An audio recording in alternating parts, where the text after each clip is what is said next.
Surely Mom and Dad would prefer to live with me rather than you, Emma, my pregnant sister-in-law Karen declared, affectionately cradling her belly. After all, you can't even give them grandkids. Since we're moving here, it's only fair that you and your husband find a new place. I responded with a simple, okay, although Karen seemed quite content with my quick acquiescence. Deep down, I felt a sense of relief at the prospect of finally breaking free from our strained relationship.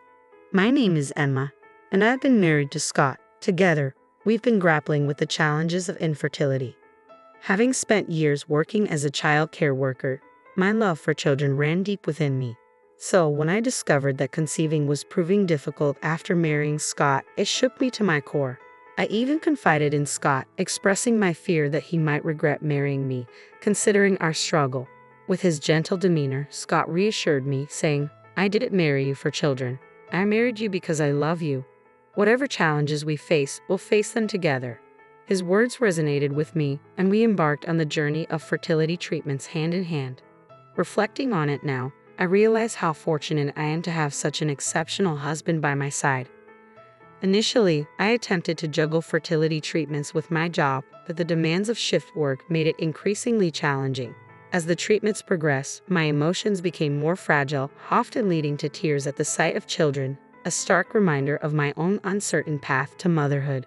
Recognizing the strain it placed on both myself and my colleagues, and recalling Scott's suggestion that I could explore being a stay-at-home wife, I made the difficult decision to resign from my job.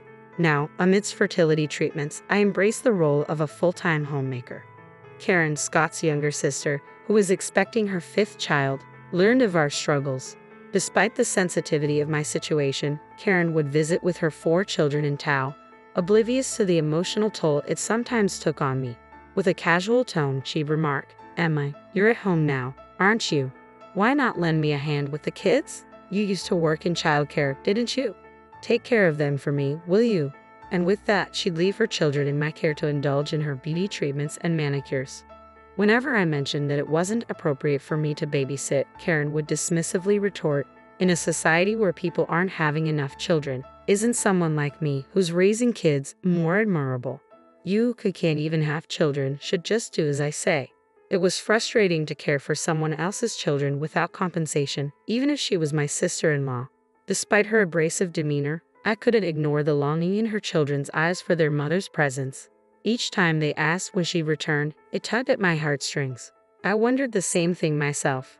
Naturally, I shared my concerns with Scott, including how Karen was leaving her children with me while she indulged in her beauty treatments. Scott, seething with anger, confronted Karen over the phone, only to be met with dismissiveness. "Emma should be thrilled to be around kids since she can't have any of her own," Karen retorted. "After all, she used to work with children, so what's the big deal?" Scott, undeterred, approached Karen's husband Rob, hoping for some understanding. However, Rob echoed Karen's sentiments, insisting that our assistance was necessary. "Our kids seem to enjoy Emma's company, and it's a big help to us," Rob stated. "Once Emma gets pregnant, we won't impose on her anymore. But until then, we'd appreciate her support. Karen is exhausted from caring for the children, and as a homemaker, Emma should be able to pitch in." Scott had assured me that if Karen ever showed up uninvited, I had full authority to send her packing.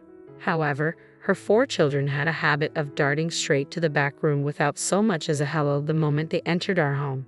Karen, in her usual fashion, would simply declare, "Well then, you're in charge today," before hastily departing, leaving her kids behind before I could voice any objections. One day, Karen broke her usual routine by unexpectedly stepping inside our house. Typically, she dropped off her children and swiftly left, so I was taken aback when she inquired, "When are you moving to the new house? Have you picked out any designs or anything?" Scott and I were in the process of constructing a new duplex to reside with his parents. With the house nearing completion, we were preparing for the imminent move. Despite being aware of my struggles with infertility, my in-laws had never uttered a single disparaging remark. My mother-in-law, in particular, had been a source of immense support, once reassuring me, "There are countless happy families out there without children." It was a sentiment that had been a lifeline for me. Now, as my in-laws grew older and began to experience various ailments, we realized the importance of living together before they required full-time care. Hence, Scott made the decision to build the duplex. It was a rare occasion when Karen showed genuine interest in the duplex, so I eagerly shared the anticipated images and blueprints with her. Though Karen seldom visited her parents' house, the prospect of the home they would soon occupy seemed to capture her attention. She probed about the number of rooms and the amount of sunlight the house received, to which I assured her there were no concerns. When queried about our moving date, Karen simply responded with a curt, "I see," before abruptly departing, leaving her children behind. A sense of unease lingered within me, but at the time, I brushed it off. Eventually, the decision was made for us to move into the two-family home. Shortly thereafter, my in-laws settled in, and our life together with Scott's parents commenced seamlessly. Living under one roof proved to be harmonious, and we felt truly fortunate to have such kind-hearted in-laws. Then, unexpectedly, Karen made an unannounced visit one day, accompanied by her 4 children. Without so much as a glance at her kids, she turned to me and uttered, "Hey Emma, we need to talk." As my in-laws, who hadn't seen their grandchildren in quite some time, were being overwhelmed with attention, I found myself abruptly escorted out to the hallway.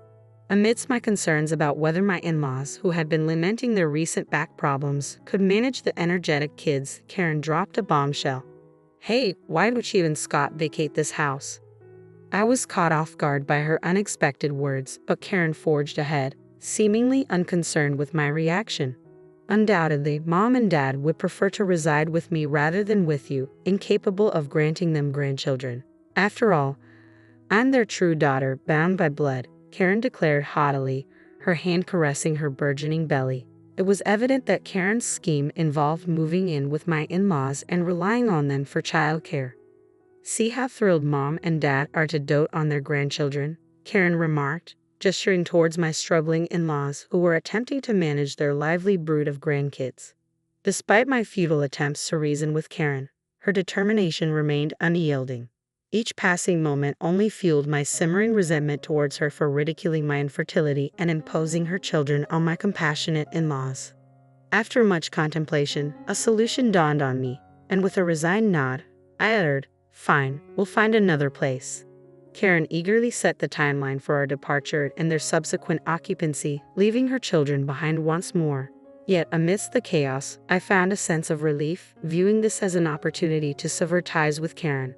As time elapsed, the day arrived for Karen's family to move into the duplex that Scott had painstakingly built. Wondering if the transition had been smooth, my phone suddenly rang. It was Karen. As I picked up the phone, Karen's voice pierced through with an edge of fury. "What on earth is going on? Why hasn't your stuff been cleared out yet? There's no space for our belongings. And where are Mom and Dad supposed to go?" Scott, his parents, and I had vacated the two-family residence, but some furniture remained behind. Karen's agitation was palpable, prompting my reply. "The decision was sudden, so we've only partially moved out for now. Your parents are staying with us." "Unbelievable." Karen's retort came swift and sharp. "I find it outrageous that you and your husband have taken it upon yourselves to move into the house Scott built without consulting us. It's equally outrageous to offload the kids onto us and gallivant around town, despite our repeated warnings about the challenges of caring for them." "That's beside the point for now. Can I just dispose of any remaining furniture that I don't care for?" Karen inquired impatiently. "If you're truly intending to move in, feel free to do so. But are you absolutely certain about this?" I questioned, a hint of skepticism lacing my words. "What do you mean?" Karen snapped irritably. It was then that I dropped the bombshell. "Can you and your husband manage the mortgage for that house? It's a substantial investment, given it's a two-family home." By that juncture, I had already spun a web of lies. Even my apparent agreement to their moving in was fabricated. There was no way I could entertain Karen's notion of seizing control over the duplex that my husband Scott had painstakingly constructed. It's only natural that the furniture remains, considering Scott, his parents, and I are currently enjoying a vacation at Yellowstone National Park. In reality, the house had been entirely paid for with the combined savings of Scott, myself, and his parents.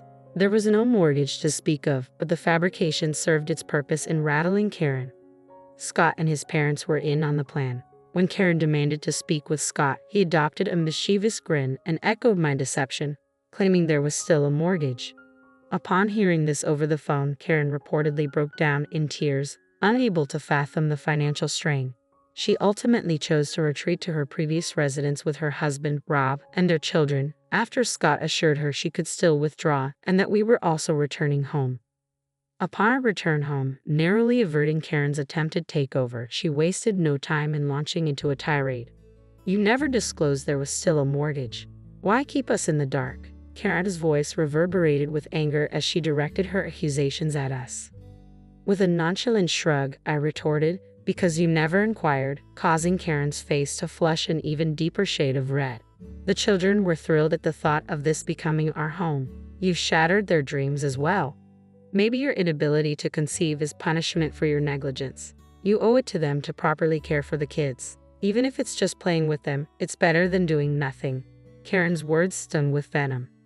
Listening to Karen's venomous tirade, my typically reserved mother-in-law rose from her seat and delivered a resounding slap across Karen's cheek. Taken aback by my typically serene mother-in-law's unexpected outburst, she turned her attention to Karen with a cutting edge in her tone. "You can't even handle the simple task of playing with the kids? Were you planning to move into this duplex just to unload your childcare responsibilities onto us? I was willing to lend a hand if you were struggling to raise your children alone, but who would want to assist a daughter who shirks her parenting duties and acts entitled? Leave this house immediately and never return." A note of desperation crept into Karen's voice as she protested, "Aren't you on my side, Mom? I'm your real daughter, aren't I?" In response to Karen's tearful plea, my usually reserved father-in-law found his tone heavy with disappointment. "It's precisely because you're a real daughter that your behavior is so disgraceful. I feel remorseful for raising such a self-centered daughter. Scott has informed me of your cruel remarks towards Emma regarding her struggles with infertility.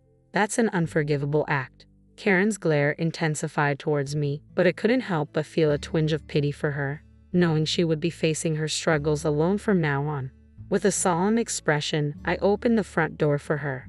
"As both your mother and father have stated, it's time for you to leave. I won't be assisting with childcare any longer, so please take responsibility for your own." "You're all heartless monsters," Karen lashed out before departing the house in tears. From that moment on, she never crossed the threshold of our home again. When Karen arrived at our house, Scott was away at work. Later, he received a call from her, but her words were barely intelligible through her uncontrollable sobs. It became apparent that her family was facing dire financial troubles. Karen had been indulging in beauty treatments and manicures, while Rob had been squandering money on lottery tickets. With their savings dwindling, Karen saw moving into the duplex Scott had built as a solution to avoid paying rent and utilities. When she turned to Scott, who earned significantly more than the average income, for financial assistance, he couldn't overlook her past mockery of my infertility.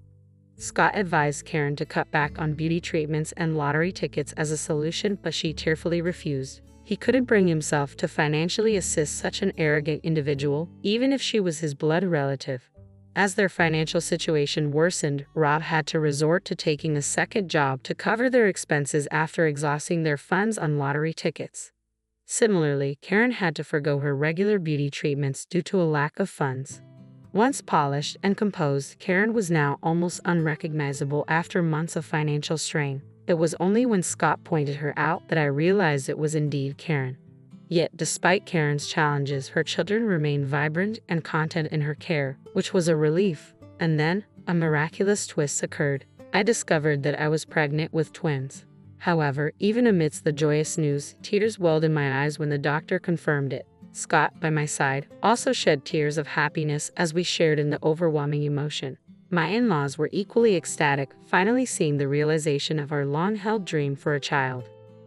Though I hadn't voiced it to Scott, I couldn't help but wonder if the release from the stress caused by Karen had played a part in my pregnancy.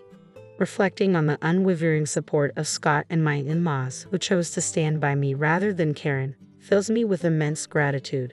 It's because of their unwavering support that I've been blessed with two precious lives. Now, all I can do is hope fervently that the babies growing within me will be born healthy.